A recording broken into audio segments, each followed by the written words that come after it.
Sir வணக்கம். நம்ம இந்த வீடியோ எதை பற்றி பார்க்க போகிறோம் அப்படின்னா, இந்த நடந்து முடிந்த குரூப் 4க்கான கலந்தாய்வுக்கு நடந்து முடிஞ்சது இல்லைங்களா? அதற்கப்புறம் இப்போ ஒவ்வொரு மாவட்டத்துக்கு வாரியாக என்ன பண்ணியிருக்காங்க அப்படின்னா, அவங்களுடைய ஆர்டரை வந்து ரிலீஸ் பண்ணியிருக்காங்க. ஓகேங்களா? ஸோ அதில் ஒரு சில மாவட்டங்களுக்குலாம் ஆல்ரெடி அனுப்பிட்டாங்க. லைக் ஒரு சில மாவட்டங்களுக்கு அப்பாயிண்ட் பண்ணிட்டாங்க. ஓகே, இன்றைக்கி முதல் நாள் டியூட்டியும் பார்த்துட்டாங்க. லைக் கிருஷ்ணகிரி மாவட்டத்துக்குலாம் ஊரக வளர்ச்சித்துறையில் வந்துட்டு ஜாயின் பண்ணி இன்றைக்கி முதல் நாள் அவங்க வந்து சைன் பண்ணிட்டாங்க. இன்றைய அரசு அலுவலராக அவங்க பணி ஆற்றிட்டாங்க. ஓகேங்களா? முதல் நாள் இன்றைக்கி பணியில் சேர்ந்துட்டாங்க. அதுமாதிரி ஒரு சில மாவட்டங்கள்லாம் எல்லாம் ஜாயின் பண்ணியிருக்காங்க. இன்னும் ஒரு சில மாவட்டங்களுக்கு என்ன லெட்டர் அனுப்புனாங்களா இல்லையானே தெரியல அப்படின்னு சொல்லி நிறைய பேர் கேட்டிருக்காங்க. ஸோ ஒன் பை ஒன் தான் சார் அவங்க அனுப்பிட்டுருக்காங்க. டிஸ்ட்ரிக்ட் சீனியாரிட்டி மெஜாரிட்டியாக ஃபஸ்ட் அனுப்புகிறாங்க. லைக் விஏஓ, பில் கலெக்டர், ஓகேங்களா, இந்த ரூரல் டெவலப்மெண்ட்டு, ரெவன்யூ, இந்த டிபார்ட்மெண்ட்ஸ்லாம் ஃபஸ்ட்டு அனுப்புகிறாங்க. இதோட சேர்த்து கொஞ்சம் ஒரு சில டிபார்ட்மெண்ட்லாம் அனுப்புகிறாங்க. ஓகேங்களா? இப்போ பார்த்தீங்கன்னா இந்த கிராம நிர்வாகம் விஏஓ பார்த்தீங்கன்னா ராணிப்பேட்டை, கள்ளக்குறிச்சி, நாகப்பட்டினம், அடுத்து விழுப்புரம், அப்புறம் செங்கல்பட்டு, இந்த மாவட்டங்களுக்கெல்லாம் விஓவுக்கான அப்பாயின்மெண்ட் ஆர்டர் அவங்க அனுப்பிச்சிட்டாங்க. ஸோ எப்போ இருந்தாலும் உங்களுக்கு லெட்டர் வரலாம் போஸ்டரில். ஓகேங்களா? ஸோ பார்த்துக்கோங்க. ஸோ கூப்பிட்டு உங்களுக்கு வந்து இந்த வில்லேஜ் அப்படின்னு சொல்லிட்டு அவங்க அலோகேட் பண்ணலாம். ஓகேங்களா? கலெக்டரேட்டில் போய்ட்டு உங்களுக்கு இந்த வில்லேஜ்னு சொல்லிட்டு அலோகேட் பண்ணுவாங்க. அதுக்கப்புறம் ஜூனியர் அசிஸ்டன்ட் வந்து ரூரல் டெவலப்மெண்ட் திருநெல்வேலி மாவட்டத்திற்கு அவங்க ஃபார்வர்ட் பண்ணிட்டாங்க அப்படின்னு சொல்கிறாங்க. அதேமாதிரி ஜூனியர் அசிஸ்டன்ட், ஓகேங்களா, ரூரல் டெவலப்மெண்ட் திருச்சிக்கு அனுப்பியிருக்காங்க. ஓகேங்களா? திருநெல்வேலிக்கு அனுப்பிட்டாங்க, திருச்சிக்கு அனுப்பியிருக்காங்க. அடுத்து ஜேஆர்ஏ ஜூனியர் ரெவன்யூ இன்ஸ்பெக்டர்னு சொல்லக்கூடிய வருவாய்த்துறையின் கீழ் வரக்கூடிய மயிலாடுதுறை மாவட்டத்திற்கும் அவங்க வந்து ஜூனியர் அசிஸ்டன்ட் அனுப்பிட்டாங்க. ஓகேங்களா? அதே திருப்பூர் ரெவன்யூக்கும் அனுப்பியிருக்காங்க. ஓகேங்களா? இந்த எம்ப்ளாய்மெண்ட் அண்ட் ட்ரைனிங் விங் அப்படின்னு சொல்லுவாங்க, புரியுதுங்களா? இதுலேயே வேலைவாய்ப்புலேயே அதுக்கும் அது ஸ்டேட் சீனியாரிட்டி தான், பட் இருந்தாலும் அவங்க அதுக்கும் அனுப்பியிருக்காங்க. புரியுதுங்களா? அதுக்கப்புறம் பிற்படுத்தப்பட்ட பிசி வெல்ஃபேர் அப்படின்னு சொல்கிறாங்க. ஸோ அந்த வெல்ஃபேரு, எம்பிசி வெல்ஃபேரு, ஓகேங்களா, எஸ்சி வெல்ஃபேர், எஸ்டி எல்லாருக்கும் வெல்ஃபேர் போர்டு இருக்குது, மானியம் இருக்குது இல்லைங்களா? அதற்கான அது ஸ்டேட் சீனியாரிட்டி, பட் அதுவுமே அவங்க ஃபார்வர்ட் பண்ணிட்டா அப்படின்னு சொல்கிறாங்க. புரியுதுங்களா? ஸோ நகராட்சி நிர்வாகத்தை டவுன் பஞ்சாயத்துக்குமே ஜூனியர் அசிஸ்டண்ட்டு ஃபார்வர்ட் பண்ணிட்டோம் அப்படின்னு சொல்கிறாங்க. ஸோ தலைமை மின் ஆய்வாளர் துறை அப்படின்னு சொல்லிட்டு அதுக்கு ஜூனியர் அசிஸ்டண்ட்டு அனுப்பிட்டோம் அப்படின்னு சொன்னால், தமிழ்நாடு ஆதிரார் வீட்டு வசதி மற்றும் மேம்பாட்டுக் கழகம் அப்படின்ற டிபார்ட்மெண்ட்டுக்கும் அவங்க வந்து ஜூனியர் அசிஸ்டண்ட்டுக்கான ரெக்யூப்மெண்ட்டு அனுப்பிட்டாங்க. புரியுதுங்களா? சரிங்க சார். இன்னும் இது மாதிரி எல்லா டிபார்ட்மெண்ட் அனுப்பியிருக்காங்க. ஒரு சில டிபார்ட்மெண்ட்டில் அனுப்பவே கிடையாது. லைக் இந்த மீன்வளத்துறை, நிறைய துறை இருக்குது. அதில் நிறைய துறையில் இந்த துறைகள்லாம் எனக்கு தெரிஞ்சு அனுப்பவே இல்லை. புரியுதுங்களா? சார் அதுமாதிரி நிறைய பேர் நிறைய சப்ஸ்கிரைப் இருக்கிறாங்க. இன்னும் நிறைய டிபார்ட்மெண்ட், அதாவது ரூரல் டெவலப்மெண்ட்டு, அப்புறம் விஏஓ, பில் கலெக்டர், ஓகேங்களா, ரெவன்யூ அப்படின்னு சொல்லக்கூடிய இந்த மேஜரான டிபார்ட்மெண்ட் இதுவுமே டிஸ்ட்ரிக்ட் சீனியாரிட்டிக்குள்ளே வரது தான். இந்த டிபார்ட்மெண்ட்டுமே ஒரு சில மாவட்டங்களுக்கு என்னென்னு தெரியல, இன்னும் அனுப்பவே இல்லை. புரியுதுங்களா? ஸோ எல்லாம் என்ன கேட்குறாங்க, சார் இவங்க எப்படி அனுப்புகிறாங்க, ஏன்னா குலுக்கல் முறையில் அனுப்புகிறாங்களா அப்படின்ற மாதிரி கேட்குறாங்க.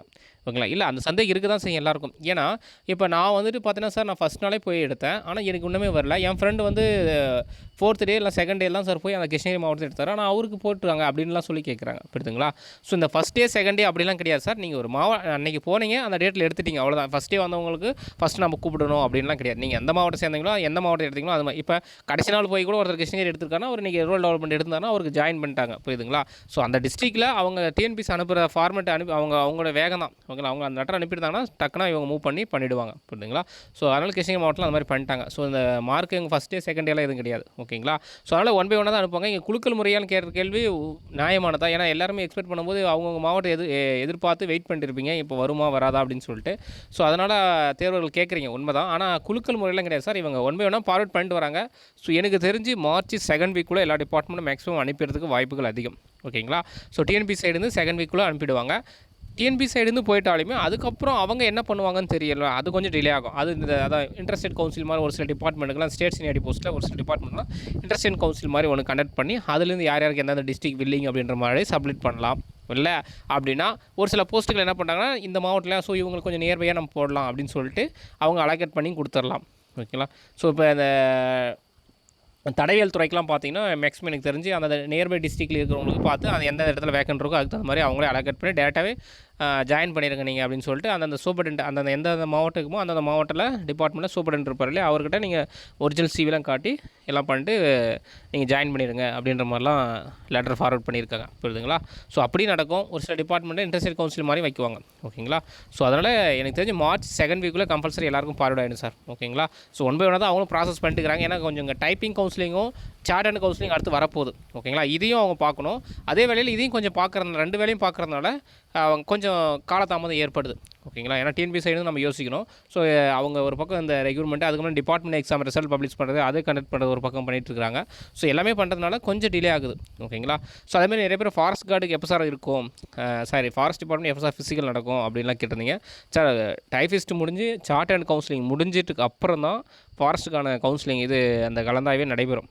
புரியுதுங்களா? அதுவும் ஃபஸ்ட்டு கலந்தாய்வு இருக்காது, ஃபிசிக்கல் ஃபிட்னஸ் தான் வைப்பாங்க. ஸோ திருப்பினும் ஒரு ரீஅப்லோட் சர்டிஃபிகேட் கொடுத்துருக்காங்க ஃபாரஸ்ட்டு. அதில் யார் யார் நம்பர் வந்திருக்கோ அவங்க பண்ணிவிடுங்க. ஓகேங்களா? அதேமாதிரி நிறையா சொல்லுங்கள் சார், நான் மெடிக்கல் ஃபிட்னஸ் சர்டிஃபிகேட் பழசே வச்சிருக்கேன், அதே அப்லோட் பண்ணுவோம், இல்லை புதுசாக வாங்கி அப்லோட் எனக்கு மறுபடியும் ரீஅப்லோட் வந்திருக்குன்னா, சார் மெடிக்கல் ஃபிட்னஸில் நீங்கள் என்ன தப்பாக பண்ணியிருக்கீங்கன்னு பாருங்கள் ஃபஸ்ட்டு. என்ன தவறு இருக்கா, நேம் என்ன மிஸ்மேட்சாக இருக்கா, என்ன கரெக்டாக இருக்கா, ஓகே எல்லாமே கரெக்டாக இருக்குது அப்படின்னா நீங்கள் அதே அப்லோட் பண்ணுங்கள், ஒன்றும் பிரச்சனை கிடையாது. ஏன்னா ஆஃப்டர் நோட்டிஃபிகேஷன் அப்புறம் தான் நீங்கள் வாங்கியிருப்பீங்க, பிரச்சனை கிடையாது. அதனால் அது ஒன்றும் நீங்கள் மறுபடியும் அதே டாக்குமெண்ட்டை ஸ்கேன் பண்ணி ரீஅப்லோட் பண்ணலாம். ஓகேங்களா? இல்லை சார் எனக்கு கொஞ்சம் டவுட்டாக இருக்குது, நான் புதுசாக கூட வாங்கிக்கிறேன், எனக்கு நியர்பை தான் ஜிஹெச், நான் போய் வாங்கிக்கிறேன், எனக்கு பிரச்சனைனா ஒன்றும் பிரச்சனை, நீங்கள் புதுசாக கூட வாங்கி அப்லோட் பண்ணலாம். என்னை பொறுத்த வரைக்கும் ஆல்ரெடி ஓல்டு ஃபார்மெட்டே கரெக்டாக இருக்குது அப்படின்னா நீங்கள் அதே அப்லோட் பண்ணிக்கலாம். ஓகேங்களா? சரிங்க சார். அதே மாதிரி இந்த எக்ஸ்பீரியன்ஸ் சர்டிஃபிகேட்டு நாட் எக்ஸ்பீரியன்ஸ், இந்த ஃபஸ்ட் எய்ட் சர்டிஃபிகேட் வந்து கொஞ்சம் ஒரு வீடியோவில் தப்பாக சொல்லிட்டேன், அது மன்னிச்சுக்கோங்க. அதாவது நோட்டிஃபிகேஷனுக்கு அப்புறம் நீங்கள் வாங்கியிருக்கணும். ஓகேங்களா? 1/2024 அப்படின்னு சொல்லிட்டு நோட்டிஃபிகேஷன் ரிலீஸ் பண்ணியிருக்காங்க. அதுக்கப்புறம் நீங்கள் வந்து கலந்தாய்வுக்கு முன்னாடி நீங்கள் அந்த நோட்டிஃபிகேஷன் முன்னாடி இல்லைனா பின்னாடி, நோட்டிஃபிகேஷன் முன்னாடி மேக்ஸிமம் வாங்கியிருக்கணும் நீங்கள். ஓகேங்களா? டிசம்பர் மாதமே வாங்கியிருக்கிற மாதிரி இருந்திருக்கணும். ஓகேங்களா? ஸோ நிறைய பேர் இந்த ஃபஸ்ட் எய்ட் சர்டிஃபிகேட் நிறைய ப்ரைவேட் ஏஜென்சிலாம் கொடுத்துருக்காங்க, அதெல்லாம் செல்லுபடி ஆகாது. ஜான் ஆம்புலன்ஸ் அப்படின்னு சொல்லிட்டு ஒரு இருக்காங்க, அவங்க தான் வந்து தமிழ்நாடு கவர்மெண்ட்டால் அப்ரூவல் பண்ணது. நமக்கு அப்ளிகேஷனில் பார்த்தீங்கன்னா தமிழ்நாடு கவர்மெண்ட் வழங்கக்கூடிய அந்த அத்தாரிட்டி உள்ளவங்க தான் நாங்கள் எலிஜிபிள் எடுத்துப்போம் அப்படின்னு சொல்லியிருக்காங்க. ஸோ அது பார்த்துக்கோங்க. ஜான் ஆம்புலன்ஸ் வந்து தமிழ்நாடு கவர்மெண்ட்டோடது. ஓகேங்களா? அதனால் அந்த ஃபஸ்ட் எய்ட் சர்டிஃபிகேட் வந்து 99% செல்லுபடி ஆகும். மற்ற ஃபஸ்ட் எய்ட் சர்டிஃபிகேட் வந்து ரேர் தான், அது பார்த்துக்கோங்க. நீங்கள் நான் செல்லுபடி ஆகினாலும் சந்தோஷம் தான், ஆகாது போகிறதுக்கு வாய்ப்புகள் அதிகமாக இருக்குது. மற்ற என்எஸ்டிஎல்னு சொல்லிட்டு நிறைய ப்ரைவேட் ஏஜென்சிலாம் கொடுக்குறாங்க, நேஷனல் ஸ்கில் டெவலப்மெண்ட் சொல்லிட்டு நிறைய பேர் ஒரு அத்தாரைஸ்ட் வாங்கி வச்சு சென்ட்ரல் கவர்மெண்ட் ஸ்கீம் மாதிரி வச்சு அதெல்லாம் கொடுத்துட்ருக்காங்க. ஓகேங்களா? அதெல்லாம் பார்த்தா எந்த டேட்டில் கேட்டாலுமே அவங்களே அடிச்சு கொடுக்குறாங்க. அங்கெல்லாம் ப்ராப்பராக போய் பண்ணணும் அப்படின்ட்டுலாம் கிடையவே கிடையாது. ஸோ அந்த மாதிரிலாம் இருக்குது. அதெல்லாம் செல்லுபடி ஆகுமானா கிடையாது, எனக்கு தெரிஞ்ச ரேர் தான். ஏன்னா தமிழ்நாடு கவர்மெண்ட்டால் அப்ரூவல் பண்ண ஒரு ஆர்கனைசேஷனில் தான் நீங்கள் வாங்கியிருக்கணும்னு சொல்லியிருந்தாங்க. ஸோ அது பார்த்துக்கோங்க. ஓகேங்களா? அது ஒரு வீடியோ நான் தவறாக சொல்லிட்டேன், அதை மன்னிச்சுக்கோங்க சார். ஓகேங்களா? சரிங்க சார், வீடியோ வாட்ச் ரொம்ப நன்றி. மேலும் புதிய அப்டேட் என்னன்னா நம்ம சேனலில் அப்டேட் பண்ணுறோம். ஓகேங்களா? சரிங்க சார், தேங்க்யூ.